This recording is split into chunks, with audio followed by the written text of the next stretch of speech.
E aí pessoal, tudo bem? Estamos aqui para mais uma das entrevistas do Copyart, que tá trazendo para vocês um pouquinho de quem são os artistas, de quem são os empreendedores aqui da cidade de Valinhos, né? Então hoje a gente está aqui na Pizzaria Fratello, companhia do Vinícius Vicentim, amigo aqui de Valinhos, ilustrador, desenhista, fotógrafo, escultor, um pouquinho de tudo. A gente vai estar tendo o prazer de conversar um pouquinho com ele. Obrigado, Vinícius, pela presença, obrigado por ter topado o convite. E é isso, ilustrador, desenhista, fotógrafo e ultimamente escultor. Pois é, eu costumo falar que eu sou um artista multimídia, né? É que é essas coisas da arte, né? Que a arte tem, de você se interessar tanto pelas coisas que você começa a tirar para tudo quanto é lado, né? Eu tive problema, na verdade, com isso, né? De sempre estar fazendo um monte de coisa e tal, e sempre falavam para mim, não, mas você precisa focar em tal coisa, precisa focar em tal coisa, assim. Mas hoje eu entendo que com a mente do artista a gente não consegue focar em uma coisa só. Então, assim, eu gosto muito de ilustração, então eu sigo desenhando, eu gosto muito de fotografia, eu gosto de registrar as coisas. E agora escultor. Temos um grande nome aqui em Valinhos, que infelizmente nos deixou há pouco tempo, Catuí, que nos mostra que sim, a genialidade em várias linguagens é possível, né? Pois é, inclusive foi uma das coisas que me fez pensar essa semana, foi justamente isso aí. Até fiz um post lá na minha página lá do Facebook sobre isso aí. Que quando eu conheci o Catuí, me deram ou me venderam um livro deles de charges, de tirinhas que ele fazia e tal, e me admirou isso, que ele fazia as duas coisas, né? Ele fazia isso e fazia umas esculturas maravilhosas e tal, e eu falei assim, pô, dá pra fazer, né? Dá pra seguir. Era uma coisa assim que eu sempre tive muita curiosidade, né? De fazer escultura, já tinha brincado com alguma coisa e tal, mas assim, a sério mesmo, eu nunca tinha feito nada, né? Mas rola um diálogo entre essas diferentes linguagens, né? Hoje eu entendo que sim. Hoje eu entendo que dá pra fazer, assim, até o meu professor lá, o Renato, né? Amigo de vocês também que conhecem, ele falou pra mim que, assim, pra quem desenha, é muito mais fácil também você exteriorizar isso numa escultura, né? Porque você tem um processo de entender a sua marca, né? Quando você vai fazer a sua escultura, tem até aquele lance da sua marca, né? Então quando você desenha, às vezes você já imprime, né, na escultura aquele tua característica, assim, teu olhar, tua visão de mundo, tudo isso aí eu acho que sai mais rápido, né? E no seu caso é uma visão que já tem sido construída há bastante anos, né? Desde que eu me entendo por gente, Como que foi essa trajetória? A gente acabou começando pelo fim, né? Do Vinícius chegar nesse hoje experimentando com a escultura, com a imagem 3D. Como que foi esse caminhar? Eu sempre assim desenhei, eu sempre gostei de desenho. Eu acho que eu também assim, rememorando lá no comecinho do Vinícius pequenininho e tal, eu tive um problema quando eu era pequeno, que eu tive um defeito congênito, né? Quando eu nasci. Então eu sempre passava em hospital, ficava no hospital, gesso, fisioterapia. Então eu estava sempre em casa, assim, as coisas que eu lembro de quando eu era criança, era das crianças brincando na rua e eu dentro de casa desenhando as crianças brincando na rua. Entendi.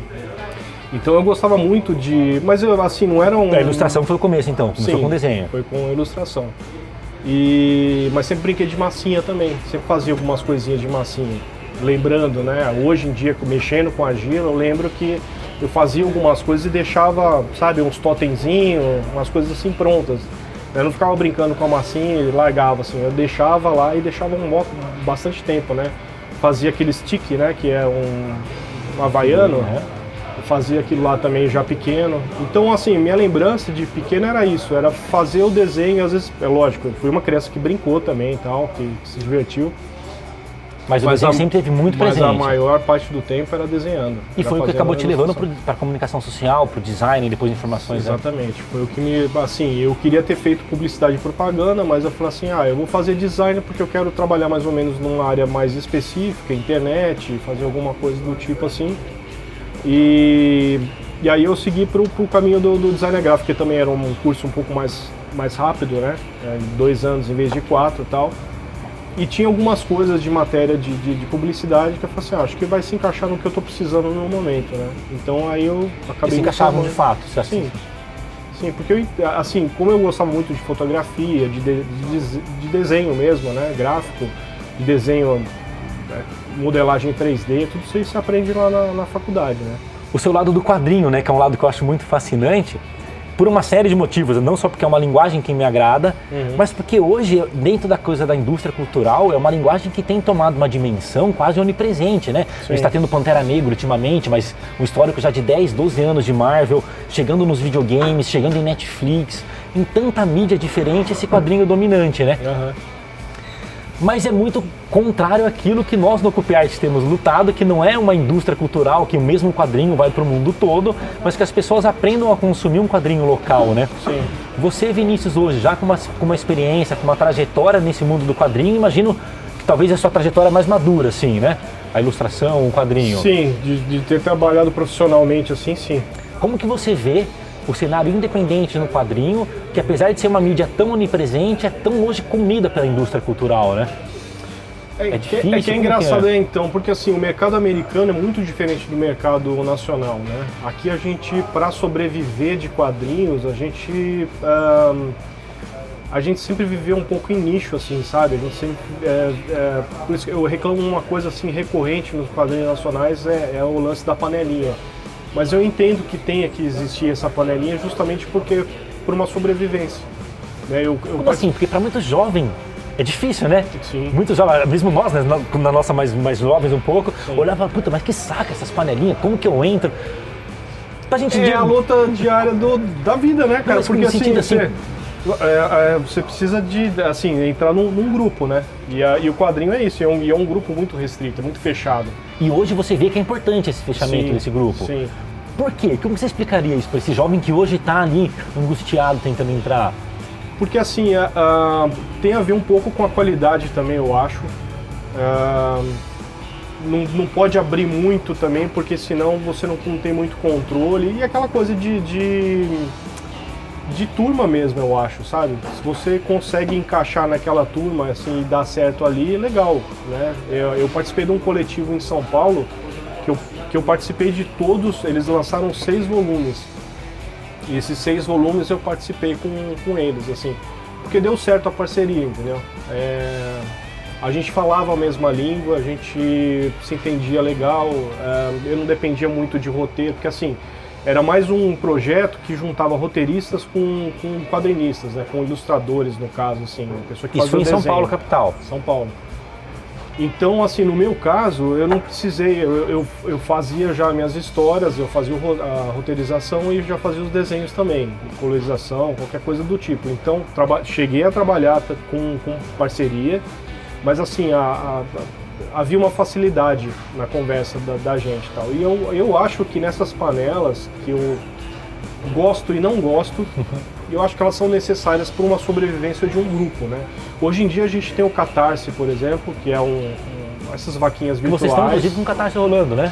Eu tô com um projeto aí, mais pra frente eu vou avisar sobre o que se trata e tal, mas ainda tô na fase inicial de projeto, assim, tô estudando gráfica, valor, tal, não sei o que, para ver quanto que vai custar o projeto para sair no papel.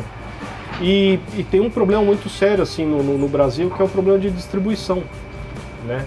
Então esses coletivos, essas panelas que acabam virando coletivos são necessárias justamente por causa disso. Esse coletivo passa a ter uma função, a panelinha, que a gente chama de coletivo, achei legal esse seu termo. Sim. Ele tem uma coisa funcional mesmo, então, né? De viabilizar, por exemplo, de comprar uma mesa, de comprar um equipamento. Então assim, é uma união ali, mas é aquela coisa, né? É aquela coisa da vida, você tem que tentar entrar no grupo, né? E às vezes muita gente...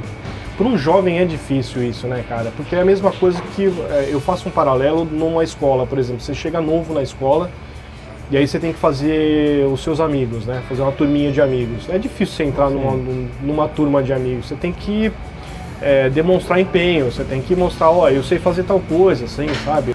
Acho que hoje em dia, para você ser quadrinista, eu acho que não encaro mais assim como que exista fronteiras, assim, né? Com internet, com esse monte de coisa, independe de onde você é, na verdade. Falando então, você precisou buscar em São Paulo Sim. um grupo, uma maneira de amadurecer, imagino, sua linguagem, etc, né? E nessa questão do interior, para pessoas que estão aqui no interior, é um pouquinho mais complicado. A minha dificuldade era essa, porque na verdade, assim, eu não conhecia ninguém aqui em Valinhos que fazia quadrinhos. por mais assim que eu conheci pessoas que gostavam de quadrinhos, gostavam de ler e tal, não sei o que, elas tinham até interesse em fazer alguma coisa, mas não tinham, às vezes falavam assim, mas eu não sou capaz de fazer isso e tal, não sei o que. Então eu tive com a internet, hoje em dia, essa globalização toda, tal, não sei o que, eu acho que não existe mais território para você trabalhar. Mas realmente é difícil você encontrar o seu nicho, por exemplo, o seu grupo, na cidade onde você está morando. Então, é que nem você falou, um coletivo em São Paulo, em uma capital, ele é muito mais fácil de você encontrar esses coletivos do que numa cidade... Pelo número de pessoas que estão lá, né? Sim, também. E aqui em Valinhos é muito difícil, assim, eu realmente não conheço ninguém que faça quadrinhos aqui, gostaria até de conhecer. Eu acho que a molecada de hoje é mais interessada no mangá, então provavelmente exista um quadrinista nessa área, assim, trancado lá no quartinho dele, lá produzindo alguma coisa. Mas assim... E como estimular essa interação, que é tão importante? A arte se faz nessa interação. Sim. E é uma das grandes lutas do Occupy Art, né? Sim. Gerar novas frentes de produção e consumo, mas ao mesmo tempo iniciativas como essa, como dessa websérie aqui, de que as pessoas se conheçam, dialoguem. É algo fundamental, né? Com certeza. Fazer a propaganda da coisa, né? Mostrar que existe, né? Aquilo lá e que dá pra você fazer se você quiser também, se você tiver interesse. Eu acho engraçado, eu fiz alguns trabalhos assim na área de publicidade, por exemplo, para Unilever.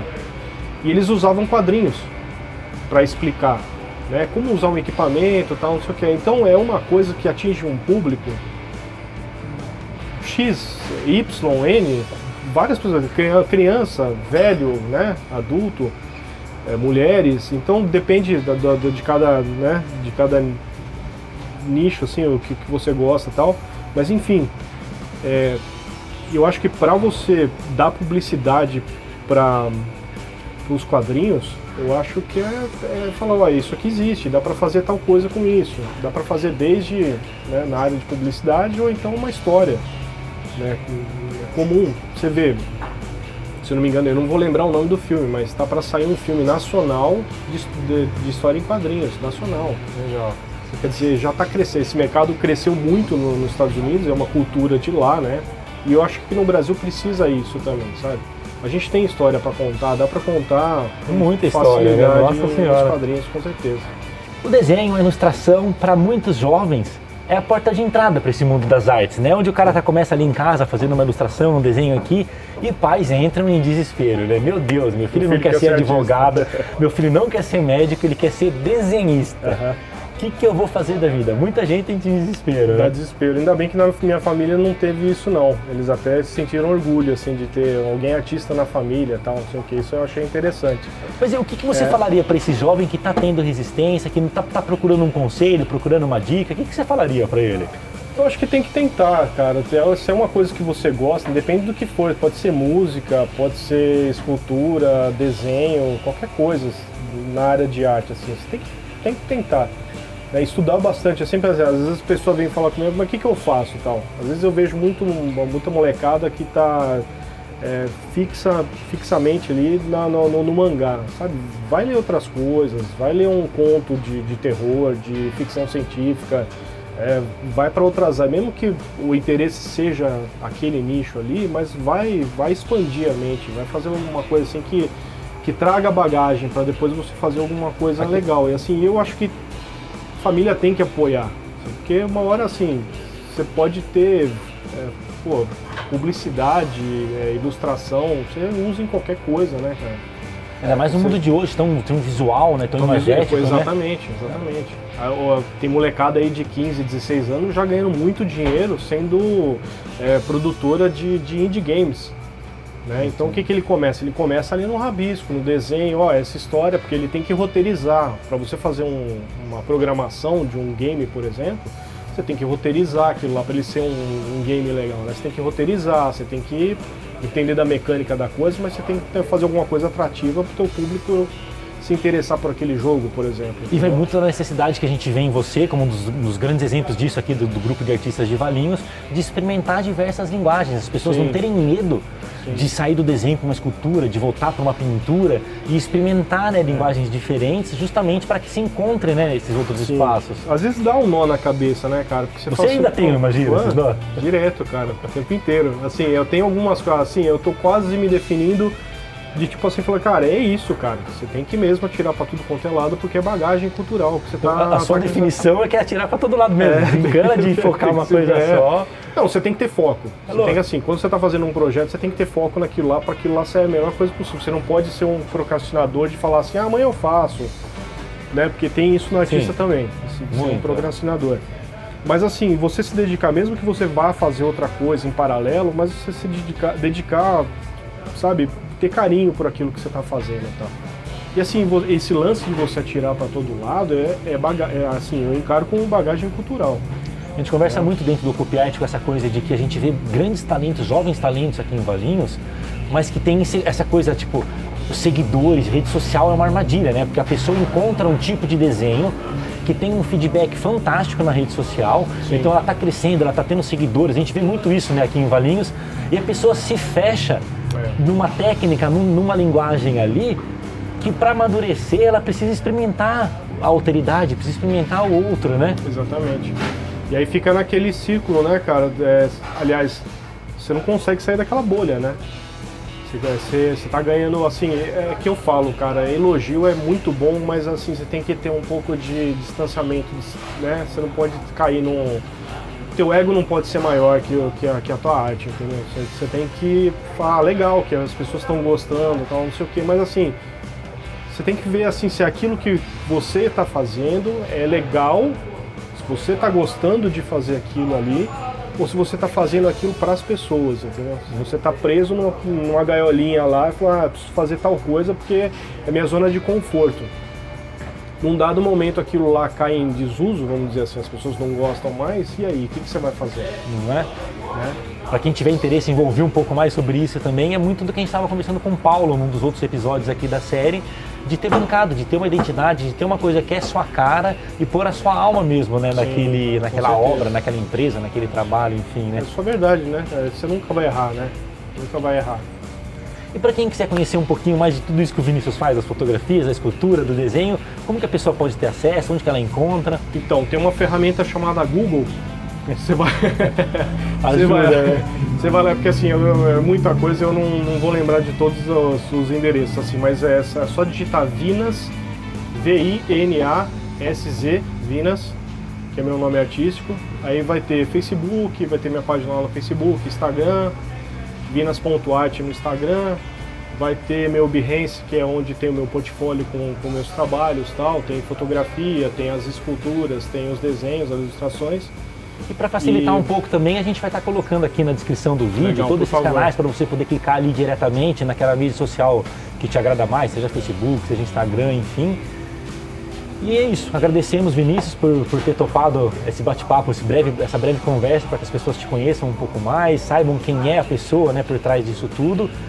Para o pessoal que está nos assistindo em casa, a gente pede que comente, deixe dúvidas aqui embaixo. A gente falou muito dos jovens artistas aqui nessa conversa, né? Tá com dúvida, tá com alguma insegurança? Comenta aí, divide com a gente está super aberto ao diálogo. Eu acho que é a nossa função também, como pessoas que já estão com um pouquinho mais de rodagem, de estar direcionando, né, esses jovens. Tivemos, né, nossos catuís, tantos grandes talentos, né, que nos direcionaram. E é uma coisa que é um prazer pra gente também, né? É dividir a experiência, né? Eu acho. E eu queria agradecer, cara, o Copy Art. Eu acho que é um projeto que, assim, eu acho que tá dando super certo para a cidade, tá movimentando bastante, é isso que a gente precisa. Movimentar a arte na cidade, parar de depender dos outros e fazer por nós mesmos, né? A gente fica muito feliz com esse tipo de recado, que é exatamente isso, né? É a gente começar a se movimentar, né? Parar de reclamar e a gente se mexer um pouquinho. Então, pessoal, pra gente se mexer um pouquinho também, ajudem a gente compartilhando, comentando, curtindo, passando o Copy Art pros amigos, que é um projeto independente, a gente não tem apoio de prefeitura, a gente tem pouco financiamento, então a gente depende muito de você que está assistindo, então a gente tem muita gratidão por você estar passando o tempo aqui conosco. Então quem quiser compartilhar, comentar, marcar os amigos, é muito grato, a gente fica muito grato. Muito obrigado a todos, obrigado ao Fratello de novo por ter cedido o espaço para a gente fazer as gravações aqui hoje, e até o próximo episódio. Dá like!